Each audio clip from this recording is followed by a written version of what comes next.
From KQED in San Francisco, I'm Michael Krasny. Good morning and welcome to this morning's Forum program. This is a pre-recorded edition of Forum. We took the opportunity of talking to one of my favorite novelists, Don DeLillo, while he was in town, so you're hearing this sometime in the future. And indeed, his newest book, Cosmopolis, is really about the future. It's apropos that I should mention that word because it's a key, in my mind at least, understanding the new novel. It's about also a day in the life of a man in a white limo, in a white stretch limo, and a man who lives in a $104 million penthouse in a tower in New York. Not exactly an average sort of person by any means. And, in fact, a character who could have joined the Billionaire Boys Club, if you remember that story. He's a 27-year-old who is one of the masters of the universe. And we're going to talk with Don DeLillo about this new novel, about his work. Delighted to see you again. Welcome. Thank you. Think about a day in the life, and right away literary folks start thinking about Ulysses. This is a kind of mythic journey, isn't it?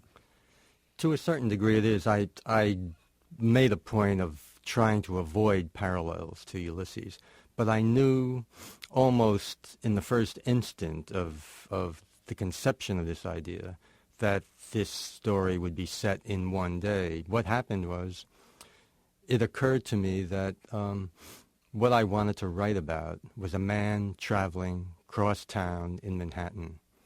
And in the next split second, I understood that this trip would take him all day. And in fact, that it would occur along one street in New York from east to west. I'm not sure where any of this came from. This is what I knew.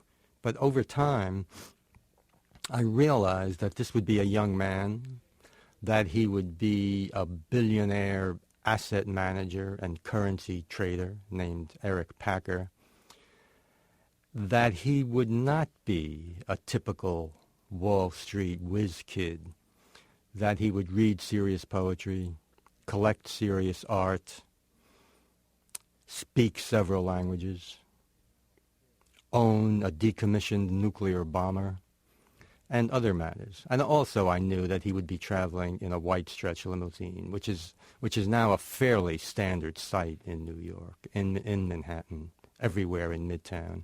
And then from that conception, all of the details followed.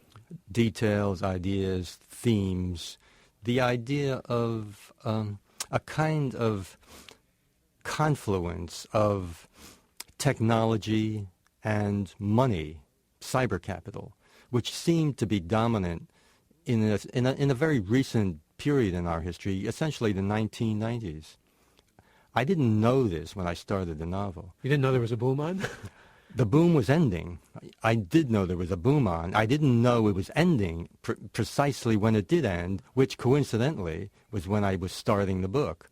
But as I continued to work, I felt myself moving toward a kind of collapse, a market collapse, an economic catastrophe, which in reality, in the world outside the book, happened rather gradually, starting in the spring of the year 2000. So the book takes place in April of 2000, but you began writing it in 98, 99? No, I started writing it roughly in April of 2000, but I did not know I was writing for that particular period until I was well into the book. And then I placed the situation in the novel parallel to the real situation, that is, the actual faltering of that great boom of the 1990s. A curious time because it's almost precisely one decade and is an era that separates the end of the Cold War and the beginning of the current period of terrorism, the Age of Terror, as it is now called. My idea was to end this era not over a period of weeks and months, as happened, but in one day. This is because there is something in the combination of technology and capital that seemed to me to accelerate time. For a while, it seemed as though we were all living in the future. And then, in the novel, it ends immediately, in one day, because everything in the novel happens faster than it does in the world outside the novel. Everything's very speeded up. In fact, it made me think of James Glick, for example, that book of his about how everything has become much more rapid and with greater alacrity. And as far as the future, Eric Packer, your main character, everything seems to be obsolescent to him. I mean, whether it's Freud or whether it's some new technology that we think of as new technology, it just moves so quickly that it becomes yesterday very fast. He does seem to have a kind of advanced sense of perception, and he sees things which ought not to exist anymore in the world as it is becoming, in this great world of cyber capital, the world of advanced technology, of micro computers. And it occurs to him that even a device, a time-saving device and a labor-saving device, such as an automatic teller machine, a simple ATM machine, is, at least in its name, already outdated, because automated teller machine suggests not the present and the future, but in fact the past, that old mechanical past in which an individual had to stand behind a counter and give you change for $50. He has a particular, as you alluded to earlier, sensitivity to language that you often don't associate with such a mercantile mind.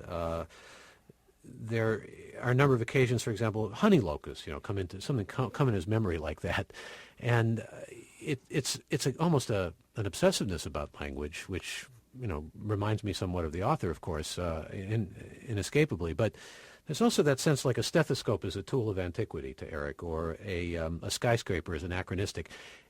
Everything. It's like what would Virginia Woolf talk about? Innumerable shower of atoms. Like everything is kind of coming at him. He's a genius, really, isn't he? In some respects, he is. He knows that the horticultural term for the honey locust tree is Gladitia triacanthos. Not every Wall Street financier knows this. And it's just one aspect of his personality that made him quite interesting to me, and that sets him off from what we might think of as a literary stereotype of that kind of individual.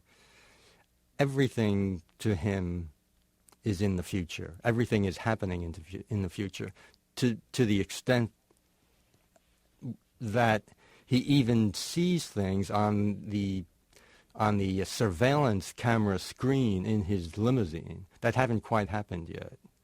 So he is in this perceptual vanguard, and he seeks an explanation for this from his chief of theory. Who's a woman? Who is a woman, Viakinsky, a woman of sort of indeterminate age, and her job simply is to theorize. And she does this at some length. She's pretty brilliant, too, actually. In fairly formal, organized language. She tells him that it may be simply a case of his genius, and she's not trying to flatter him. Genius alters the terms of its own habitat, she tells him. And he likes this, but he wants more, a deeper explanation. She won't give him a deeper explanation because she feels her job is simply to theorize.